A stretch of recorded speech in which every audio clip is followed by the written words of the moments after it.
Oh my God, bro. Oh, hell no, man. What the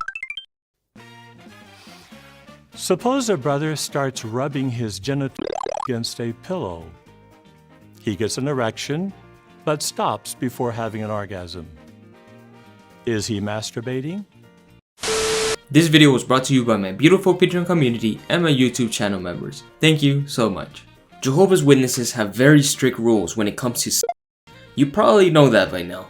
But for the few lucky volunteers who are chosen to serve at headquarters, also known as Bethel, the rules of chastity are completely blown out of proportion. Yes, boys and girls, today we are finally going to cover Pillowgate, a video lesson that is shown to all new volunteers that arrive at Bethel.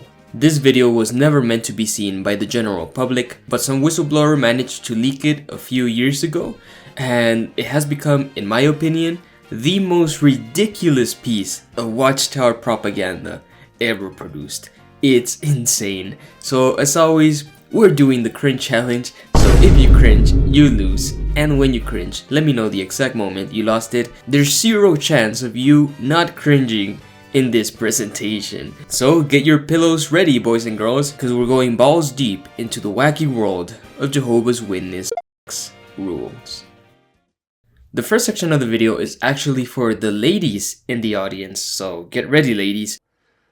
We welcome you, dear sisters, to Bethel. The purpose of this discussion is to bring to your attention matters of great importance regarding your relationship with Jehovah and with others. In a world that is alienated from Jehovah and that is controlled by a spirit bent on making Jehovah's people unfit for sacred service, we want to admonish you to continue to keep your path clean before Jehovah and his organization. So the stage has been set. Ralph has to immediately summon the devil to stoke the fear into his audience, and they're gonna mention the devil a lot in this. The advice he's about to give is not a general guideline of how JW should live their lives. No, it's a matter of life and death. Us versus them. God's people versus Satan's world. We live in a wicked world that actively tries to mold everyone into its ways. Satan's world delights in practices that can make us unclean and unfit in Jehovah's eyes, even in seemingly small ways. Unless we take strong measures, we will be influenced by the world, even in subtle ways. The spirit of the world is powerful. So, how can we maintain our clean standing before Jehovah? Attraction to the opposite sex is normal and something that Jehovah created within us. Yet, in our imperfect state, there are things that we have to be aware of. The governing body loves you and wants you to experience the immense joy that comes from serving Jehovah with a clean conscience. Dear sisters, please avoid short skirts or dresses above the knee, tight-fitting, revealing, low-cut, or otherwise immodest clothing. If you do not give thought to what you wear and how you groom, you will likely be influenced by the world's fashions. This applies not only when at meetings, but also during times that allow for more casual dress and when we're working in our assignments. Why should you sisters be particularly mindful of this? Because such immodest dress can be harmful to Christian brothers and even some sisters. Clothes today are designed to sexually excite others, to make the wearer sexy. We're certain that none of you would intentionally desire to make it more difficult for brothers to resist unclean thoughts. You heard that right, ladies. You are responsible for the thoughts of men. You wouldn't want a bit of cleavage, or worse, a short skirt, cause your spiritual brother to stumble, would you? It gets worse though. Realistically, you must recognize that generally, men are more affected by the desire of the eyes as respects physical attraction. Is that true, ladies? One young man said, I personally find it rather hard to think only pure thoughts about younger women when I see the way they dress.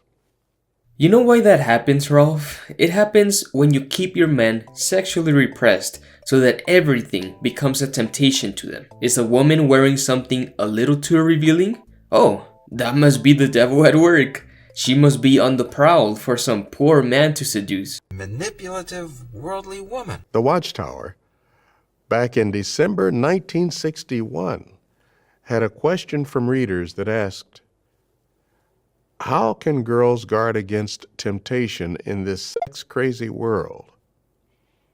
The Watchtower said this: "It is interesting to note that the male animal has no season in which he is not willing to engage in the breeding act.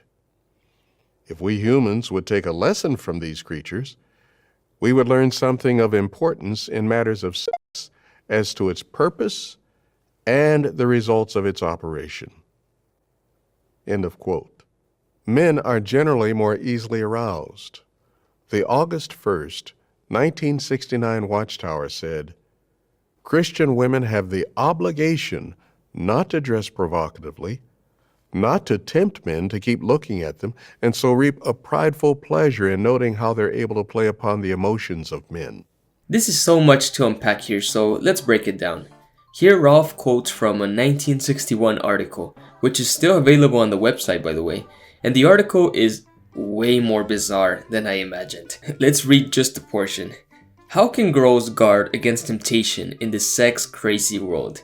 When a girl reaches the age of puberty or physical maturity, her body has developed in the matter of sex more than in the mind. Okay. Young folks like to be together, first in groups, later in twos. If they have not been instructed by their parents in regard to the matter of sex, a boy and a girl are likely to become too familiar and to engage in what is popularly called petting or necking. They may practice this for a time and see no bad results. However, the time will come when there will be great danger in such actions.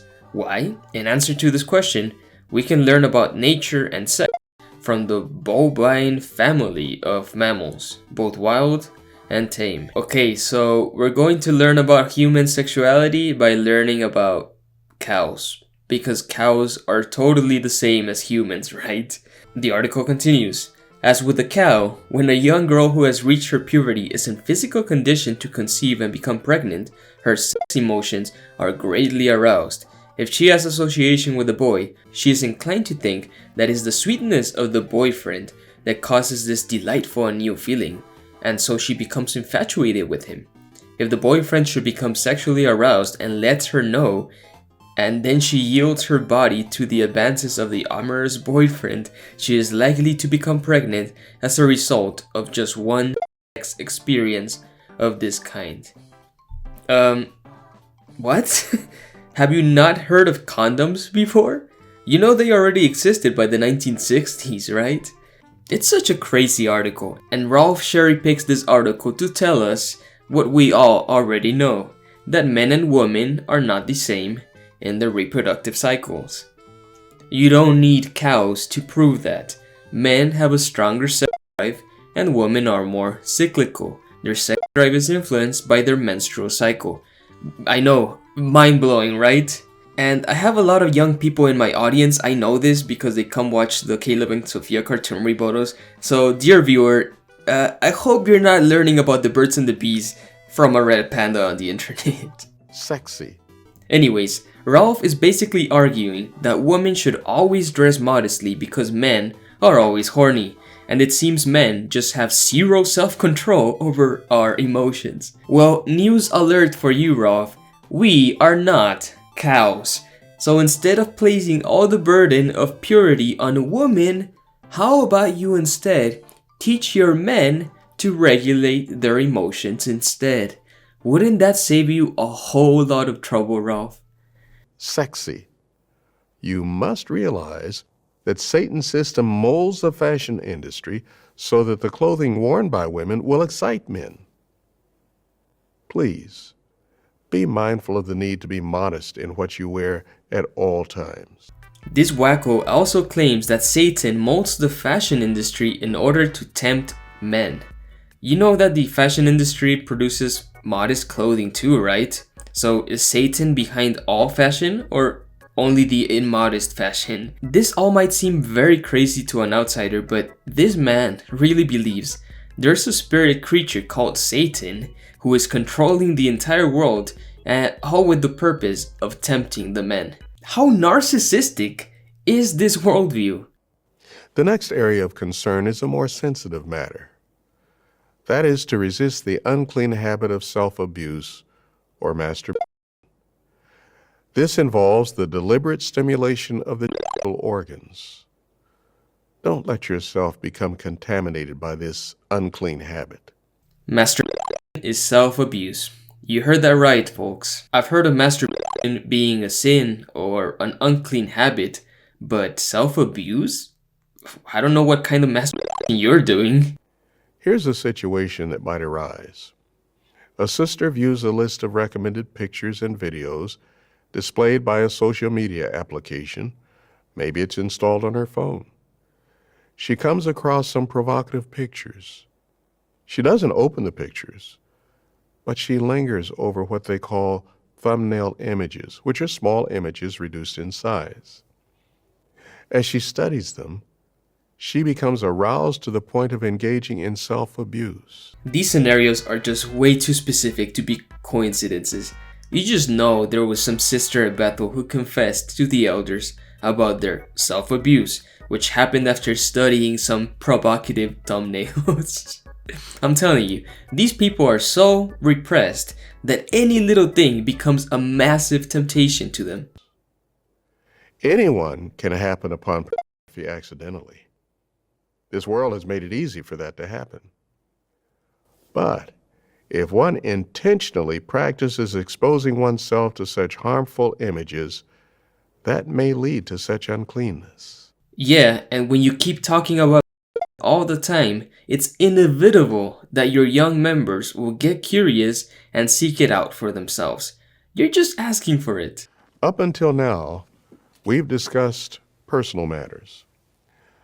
But let's talk about conduct with others. First, we will discuss something that is very common in the world with single and married persons alike: flirting. Oh no! In some instances, individuals may not realize what flirting involves. It can involve using flattering speech or provocative body language towards someone with no intention of pursuing an honorable, romantic relationship, or not being in a circumstance to pursue a romantic relationship. For example, a sister compliments a brother on the way he is dressed for work. On another occasion, she mentions his new haircut. And from time to time, she sends him a text message to check to see that he's arrived home safely.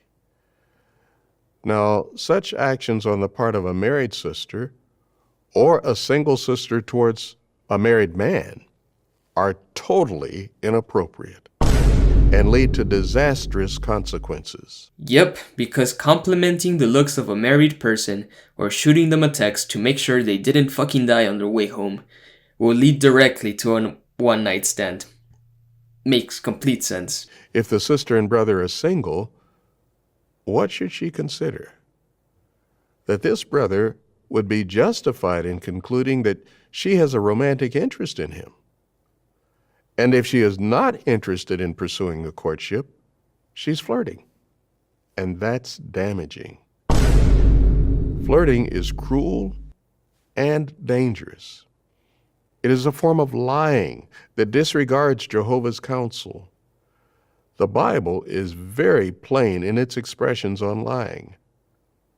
Proverbs 12:22 says, "Lying lips are detestable to Jehovah." Ralph, flirting is not lying.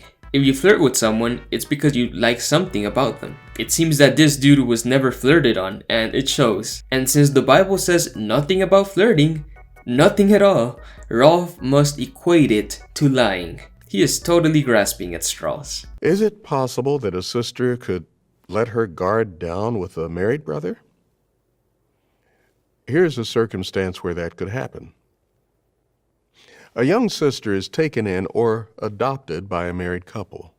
The husband, who may be older, hugs her affectionately in public and views her as his little sister. She visits their room often and feels very comfortable talking to the brother about her concerns. The sister feels that they are like family. There's nothing wrong with such relationships. In fact, they can have a wholesome, nurturing effect. Expressions of affection toward others vary greatly in different cultures. However, good discernment and judgment must be exercised. Please be mindful that hugging, stroking, and kissing a brother on the cheek may be intended to convey wholesome love. But keep in mind that marriage does not make the brother immune from becoming emotionally attached or sexually aroused. And if you feel a particularly strong emotional attachment to the brother, it can lead to trouble. Notice how in every one of these examples, the woman is the one portrayed as the one doing the temptation, and not the other way around. You can just tell that there was zero input from women while they're preparing this talk. Inappropriate use of electronic devices and cell phones is another area that the world promotes. Sexting in the world is common, particularly among young people. This involves sending sexually explicit messages, images, or pictures. How can this happen among Jehovah's people? A sister video chats with her boyfriend. As they draw closer, their conversation turns to discussing sexual subjects. They are progressively more unclean, becoming sexually explicit, perhaps even sending provocative photographs. Sounds like a fun time. Both need assistance from the elders. If they develop a practice of engaging in immoral conversations that involve obscene speech or gross uncleanness, such conduct might be a basis for judicial action. Judicial action refers to a situation where a serious violation of God's laws has occurred and a judgment needs to be made to determine whether the individual qualifies to continue as one of Jehovah's Witnesses. How sad for matters to reach that point. In other words, sexting between two consenting adults can lead you to be dismissed from your position in Bethel. Not only that, you could also be disfellowshipped from the congregation, shunned by your entire social circle, all for the crime of sending provocative messages to your romantic partner. They don't even have to be nude pictures, just a message talking about sex can get you disfellowshipped in this religion. Wow, Ralph, where do I sign up? Please turn to 1 Corinthians 6:18. It reads, "Flee from sexual immorality. Every other sin that a man or a woman may commit is outside his body. But whoever practices sexual immorality is sinning against his own body." In recent years, we've been helped by the faithful and discreet slave to have a clear understanding of what is involved in the Bible's use of the word porneia, or fornication. It relates to sexual relations involving persons not married to each other and includes acts such as oral sex, anal sex, and manipulating or fondling another person's genitals.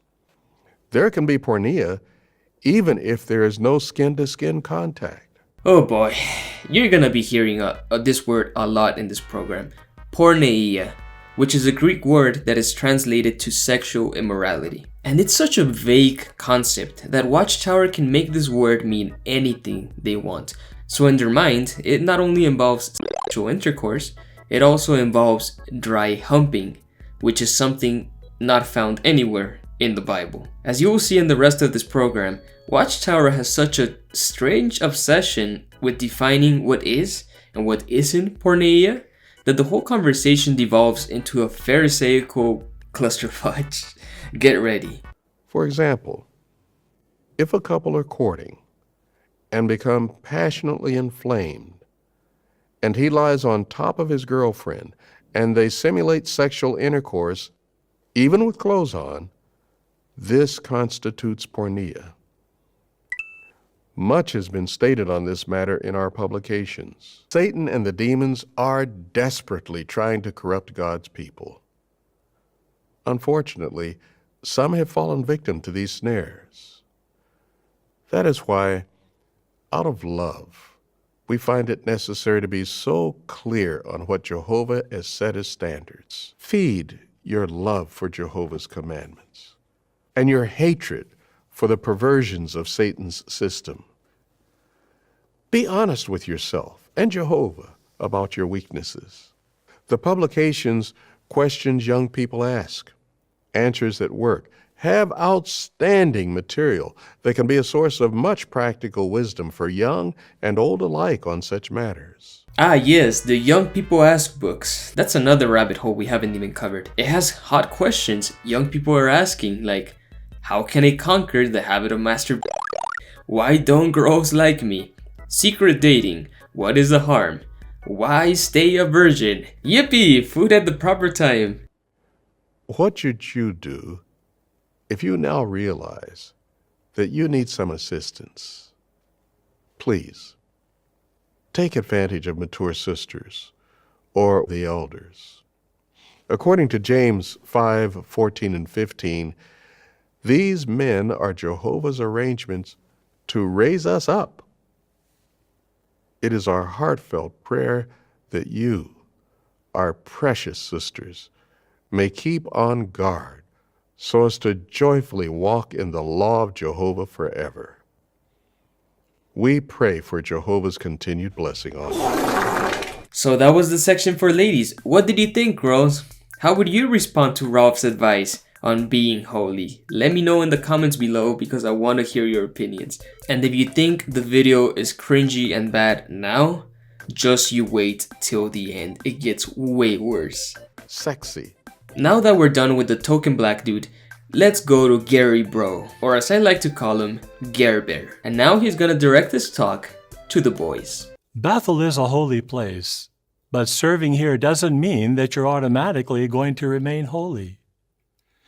Satan's world loves practices that Jehovah hates and promotes them as completely normal. Practices like celebrating birthdays, offering a toast, or saving your life by accepting a blood transfusion. The audacity of these worldly people. The governing body loves you and wants you to experience the great joy that comes from serving Jehovah with a clean conscience. They also want you to avoid the deep pain that comes with sinning against Him. That's why we're going to share with you frank and specific counsel related to matters of conduct in two areas. First, your personal habits, and second, your dealings with others. We'll see some dangers you need to keep on guard against in these areas, and then how you can keep your path clean. There is no reason to be embarrassed about what we're going to discuss. You need to understand these matters to keep clean before Jehovah and enjoy His blessing. To begin, let's see 3 ways in which Jehovah's Word helps you to keep your personal habits clean. The first way you can do this is by avoiding tight-fitting clothes that can identify you with homosexuality. What kind of clothes are we talking about? Some outfits are designed to feminize a man's appearance, as homosexuals try to do, especially displaying the buttocks and genitals. Why?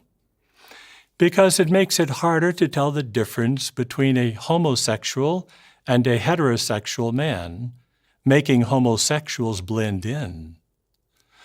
So these clothes contribute to changing people's opinion of homosexuality because they come to see it as normal and acceptable. You just can't make this shit up. There's a massive conspiracy where homosexuals are designing tight clothing for men so they can blend in better with society. It's just exactly what Toni Morris said in a convention years ago. Apparently, Gary knows the ins and outs of the homosexual mind. Is there something you want to tell us, Gary? We know that you never intentionally promote that practice, but the question is, How would Jehovah view a man that serves him while dressed in a way that identifies him with homosexuality? Let's read Deuteronomy 22, verse 5, and get his feelings on this. A woman must not put on the clothing of a man, nor should a man wear the clothing of a woman. For anyone doing so is detestable to Jehovah your God. So, what does Jehovah think of styles of dress that make a man look more feminine? Clearly, this is very displeasing to him. Does the way you dress show that you share his viewpoint? Wait. I thought Christians were not under the Mosaic law anymore.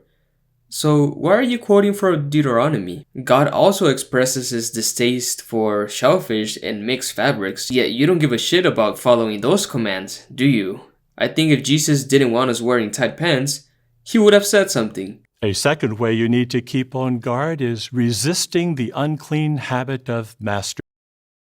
Well, that escalated quickly. The God's Love book explains that masturbation is the stroking or rubbing of the genital organs, commonly resulting in an orgasm. So, does a person have to use their hands to masturbate?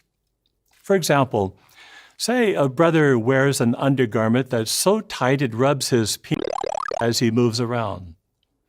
He gets aroused and even ejaculates. Is he masturbating? Yes, he is, because he's deliberately stimulating his genitals, even though he's not using his hands. Good to know, Gary. Good to know. Does there have to be an orgasm for it to be considered masturbation?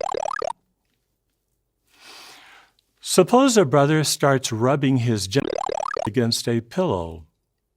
He gets an erection, but stops before having an orgasm. Is he masturbating? Yes, again, because he's deliberately stimulating himself, whether he has an orgasm or not. Then might as well go for the climax, no? You already committed the sin just by rubbing your sausage against your pants. Good grief. How about having an emission of semen at night, maybe even after an erotic dream? Is that masturbation? No. Jehovah made that a part of a man's reproductive system, and it happens without any deliberate stimulation.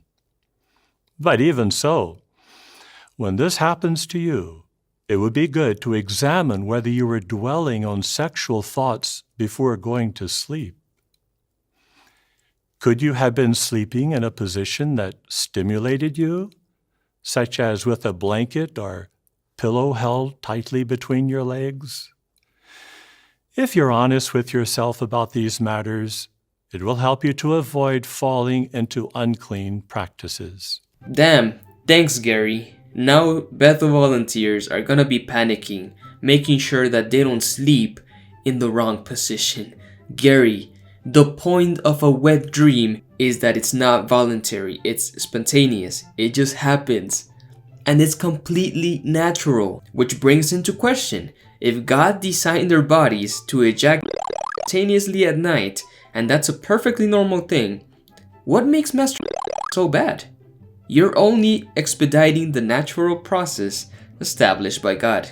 So if you take a laxative to help you with your digestion, is that also a sin? Since you're accelerating a natural process that God instituted? I think it's the same principle with masturbation, isn't it? Just some food for thought. And we also have to talk about the pillows because they become a meme in the XJW community, as you can tell by the title. Because apparently, the laundry workers at Bethel were sick and tired of washing DNA-infused pillow sheets. What effect does masturbation have on a person's sacred service? 2 Corinthians chapter 7, verse 1 explains what Jehovah expects of us. It says, "Therefore, since we have these promises, beloved ones, let us cleanse ourselves of every defilement of flesh and spirit, perfecting holiness in the fear of God."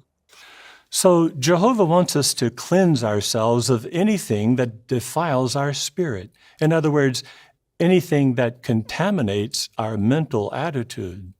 Masturbation contaminates a man with selfishness. It weakens his self-control, and it makes him believe that sex doesn't have to be related to love. It also fills a Christian with guilt. It only fills you up with guilt when you're indoctrinated to believe that the sovereign of the universe cares about you popping one off in the privacy of your own room. Trying to keep your service to Jehovah holy while under the influence of masturbation is like trying to climb a mountain with a large boulder that you're carrying. Until you free yourself of it, it can only hold you back.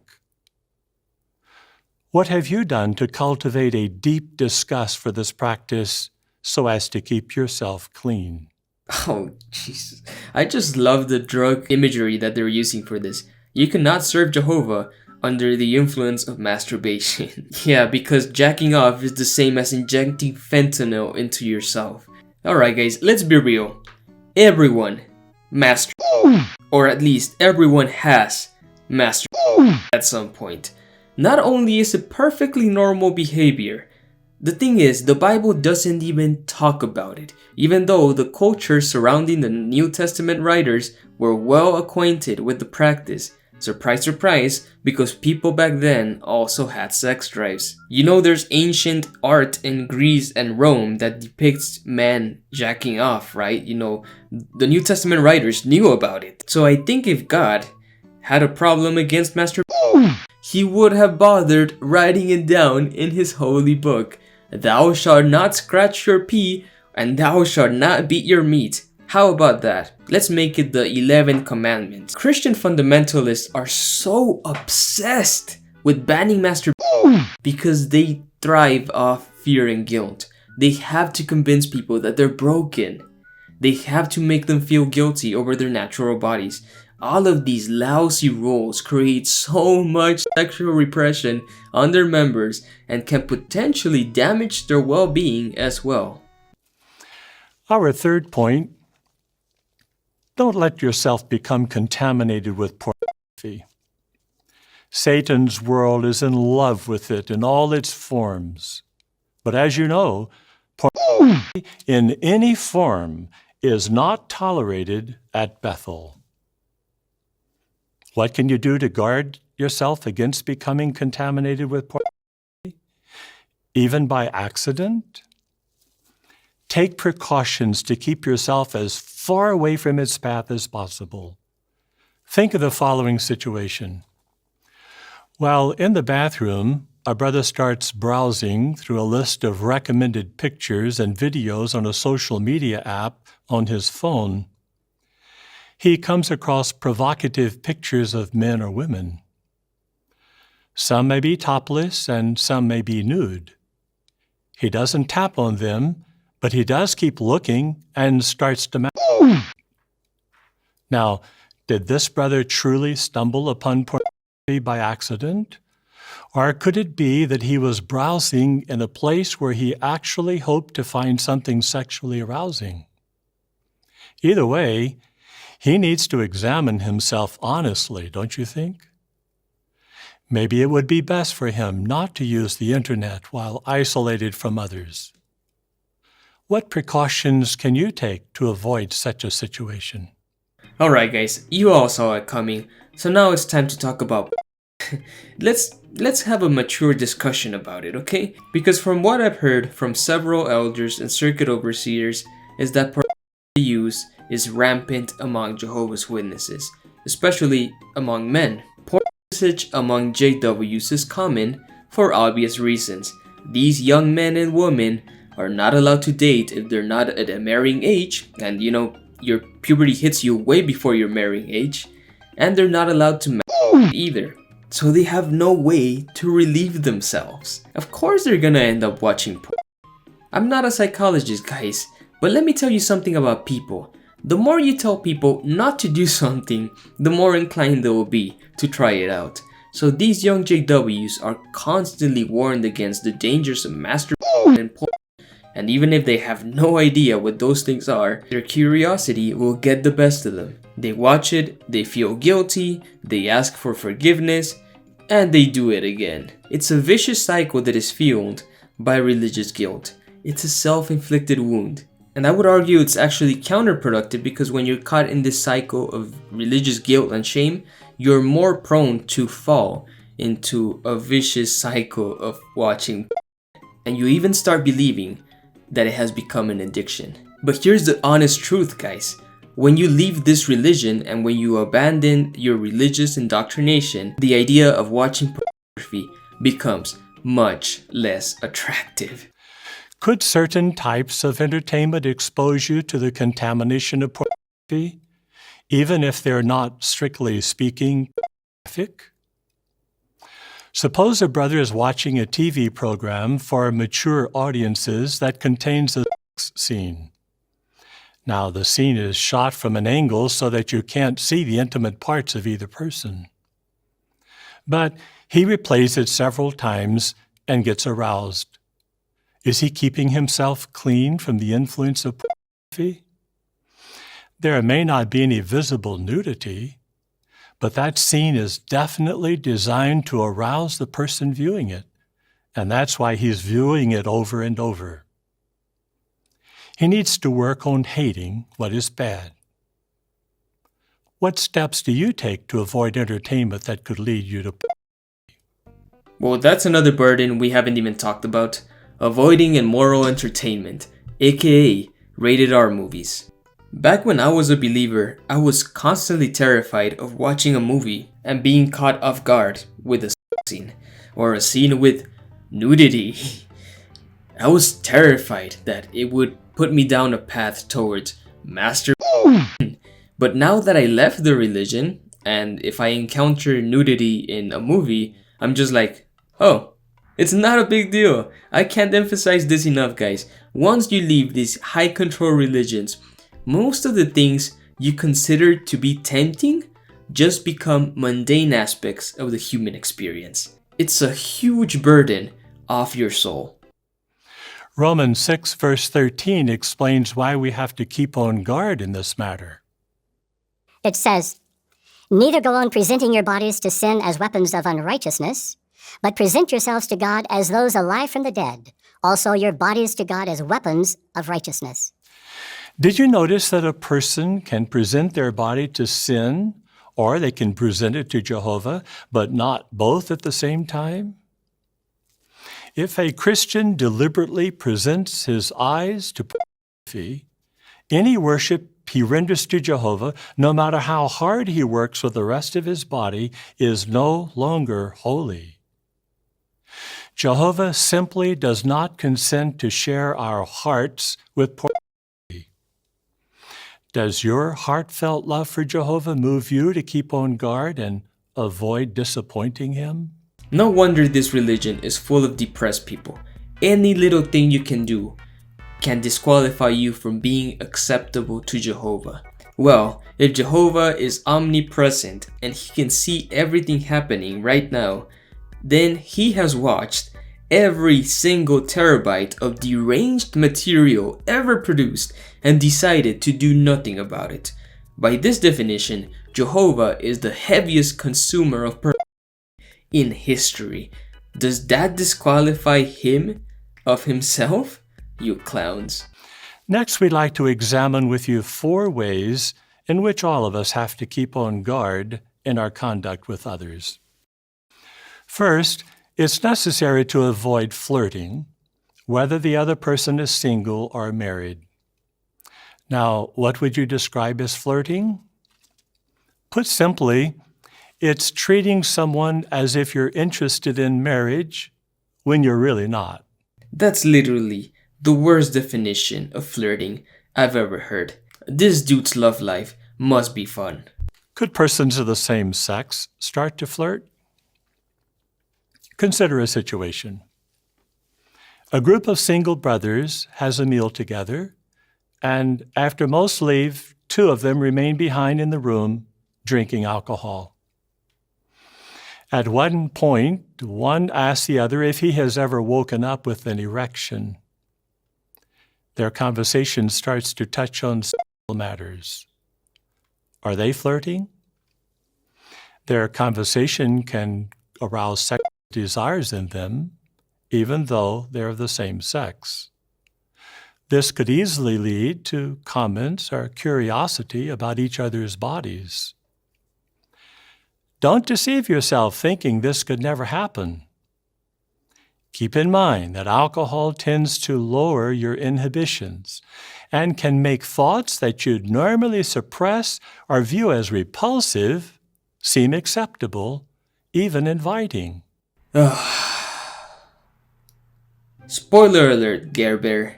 These boys you are describing are probably gay, or at least bisexual. I don't know about you guys, but never have I ever, even in my most drunkest state, wanted to have sex with a man. It never even crossed my mind. Now, I can talk to a man about sexual matters. I can acknowledge that a man is good looking. Hell, I can even show them physical affection.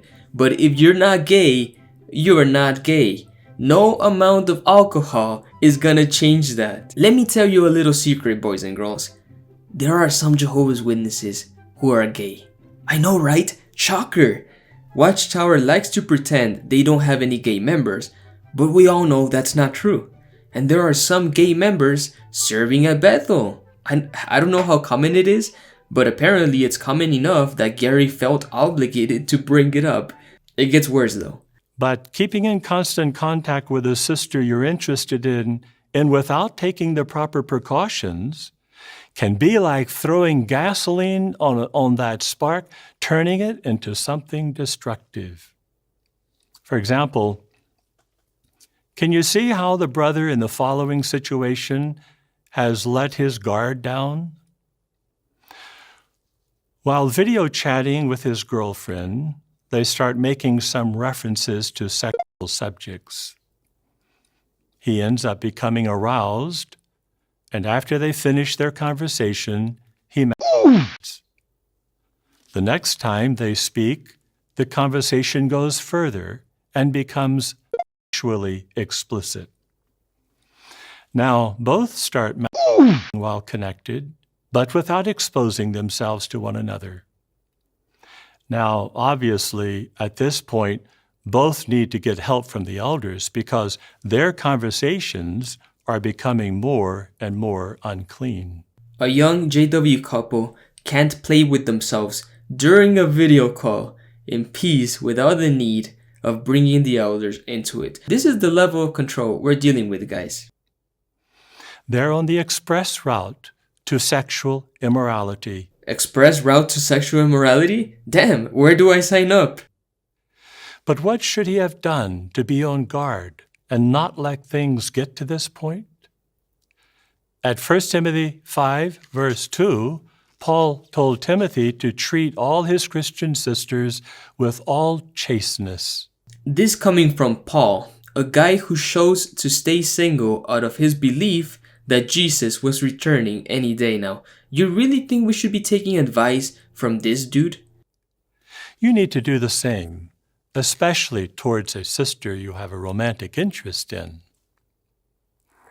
Be aware of the danger and keep your conversations clean. Make spiritual matters a regular part of your communication.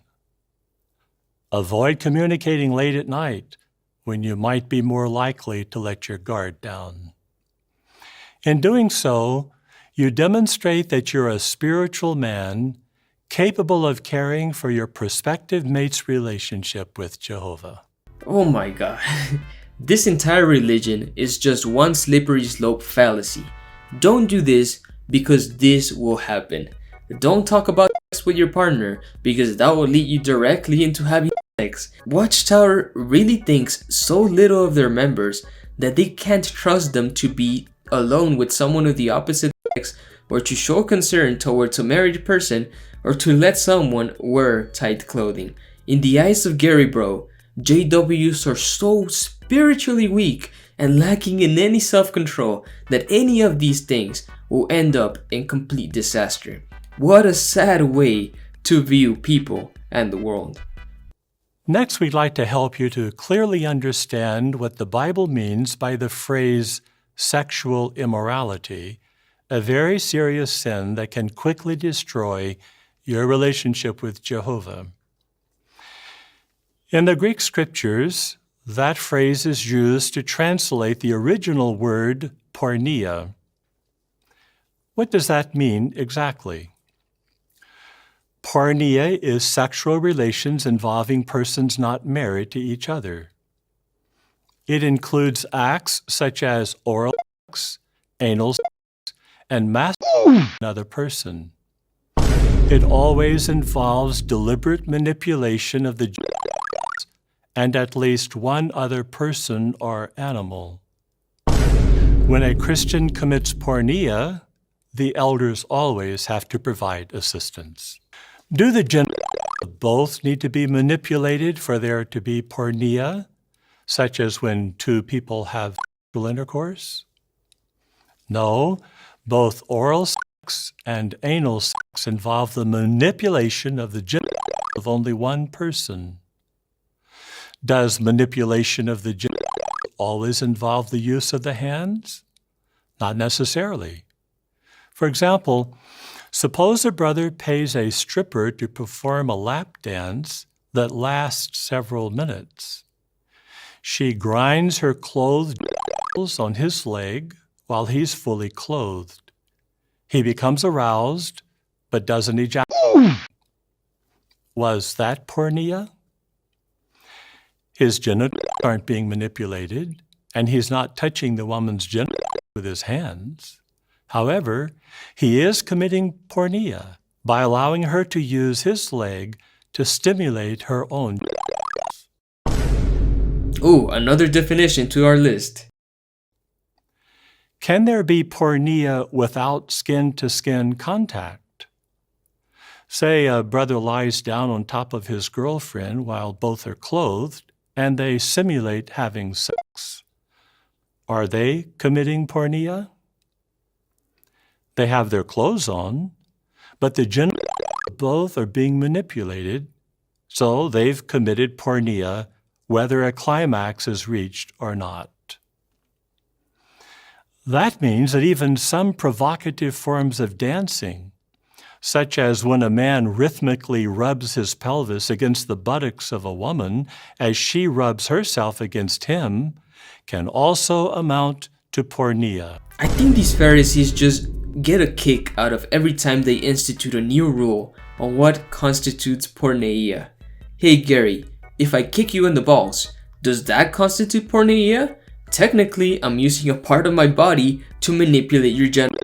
So, would that land me in a judicial committee? You clown. So Bethelites can't even dance in peace without the fear of accidentally rubbing their leg against their partner, because that is the same as having sexual intercourse.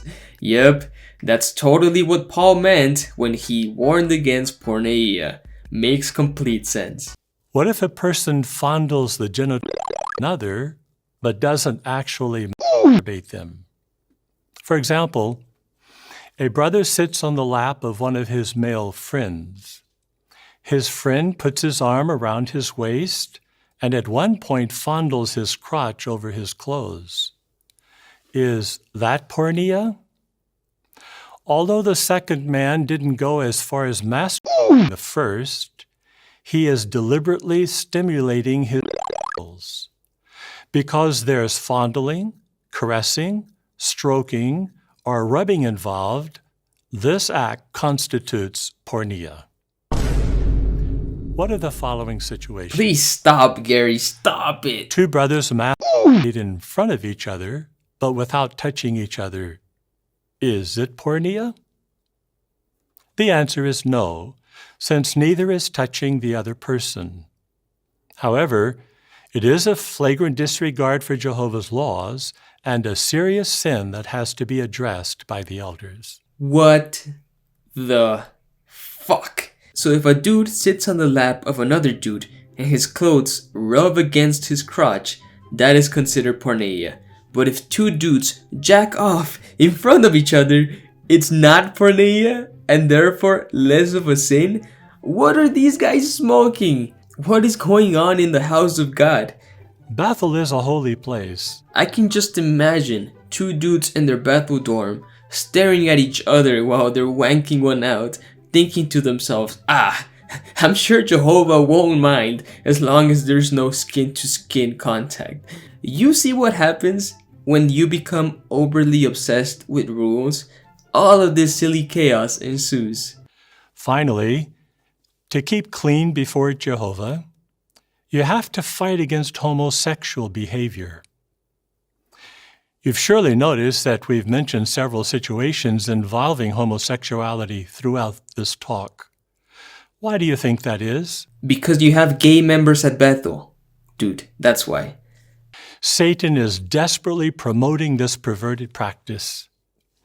It's no exaggeration to say that he's flooded his world with propaganda in favor of homosexuality.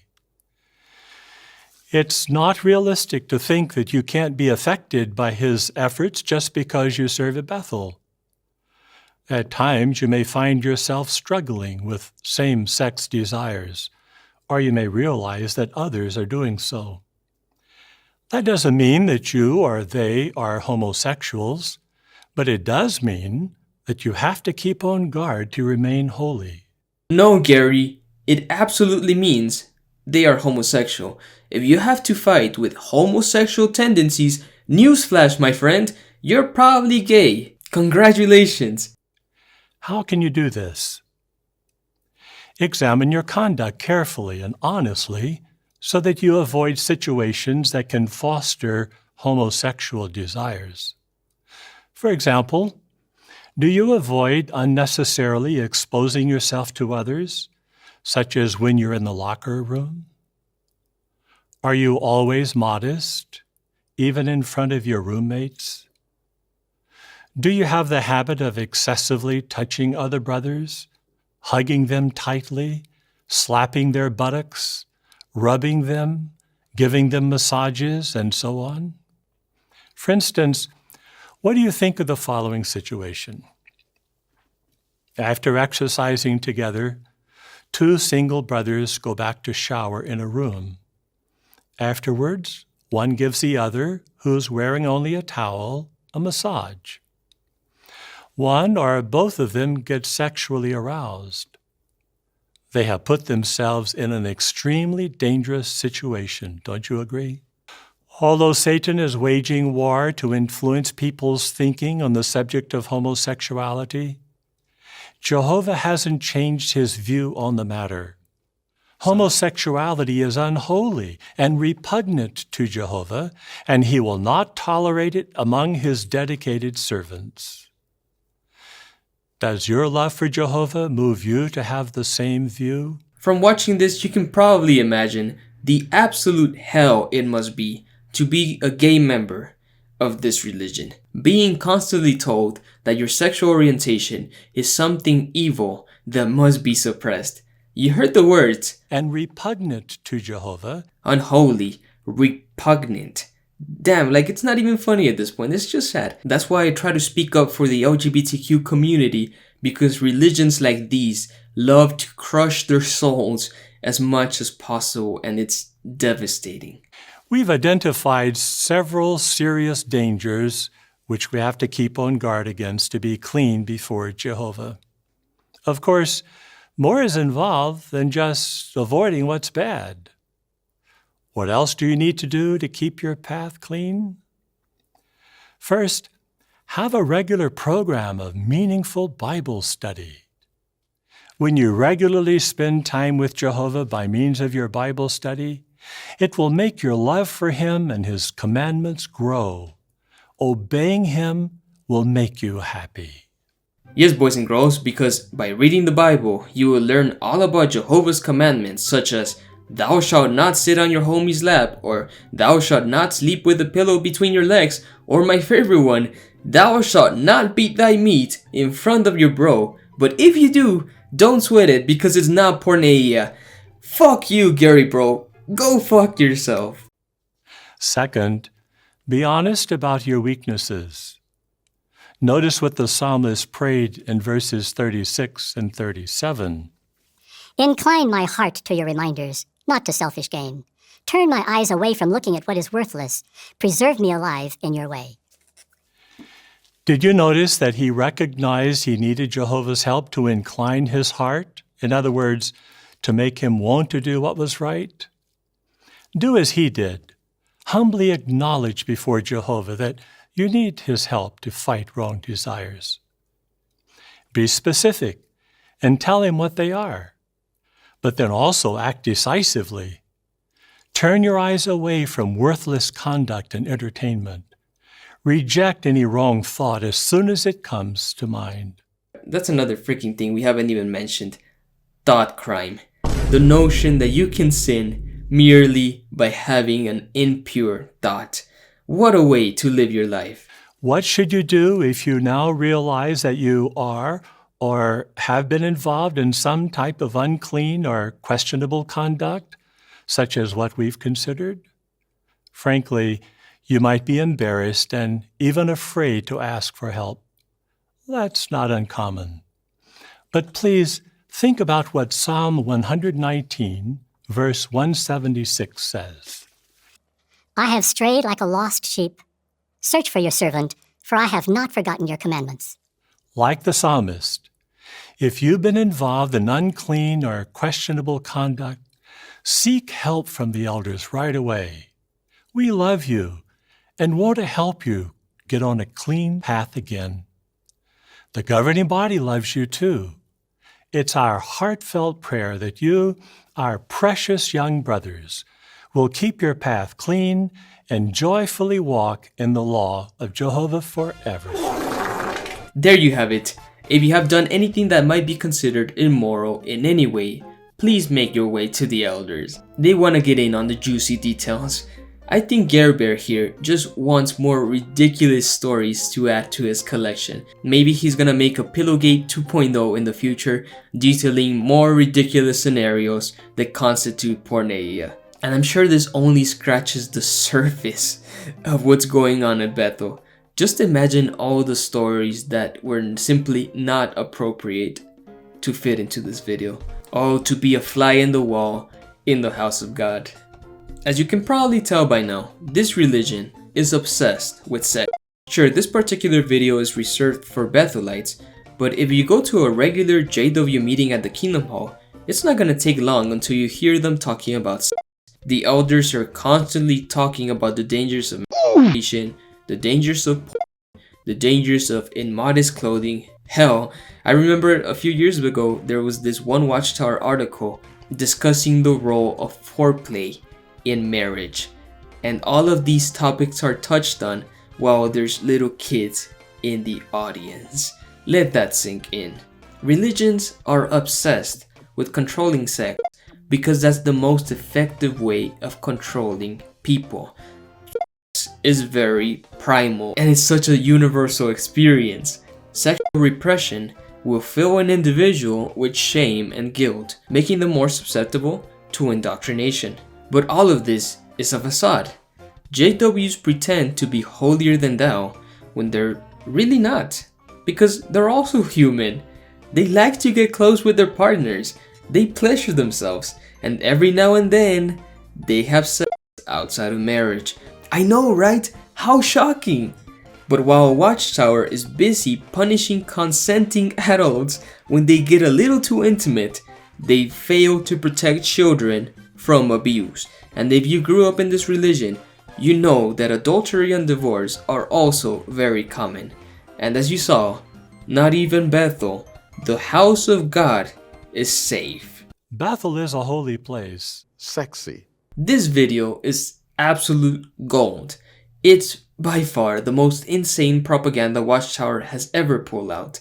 And it's a shame that most JWs have never even heard about it. The only thing I would change about this video is I wish it was presented by Stephen Lett. That would have been so much better. Just imagine Stephen Lett saying, "Oh no, brothers and sisters, I can't with this." So, Pillowgate, let me know what you thought of this in the comments below, guys. I know it's an old video, but I just had to cover it. It's a classic. And if you ever served at Bethel, tell us your experience while you were there. I would love to know it. And please also tell me the exact moment you lost the cringe challenge, because I love reading your responses. Making these videos takes a lot of my time and energy, so if you would like to gain early access to all of them while also supporting the channel, please join me on Patreon or become a YouTube channel member. It's only $1 a month, and your support helps me keep going and making these videos because we still have so much propaganda to cover. I'm trying to finish the Caleb and Sophia series. We still have several videos on that. I'm gonna cover the bunkered videos. Remember those a few conventions ago? Maybe we're gonna cover the Jade and Nita series, the complete series. I don't know. If you have any ideas, please drop them below. I love your feedback. I try to read all the comments and respond to as many of them. So please never stop commenting. I love you guys. Take it easy. Have a wonderful day and stay away from your pillows.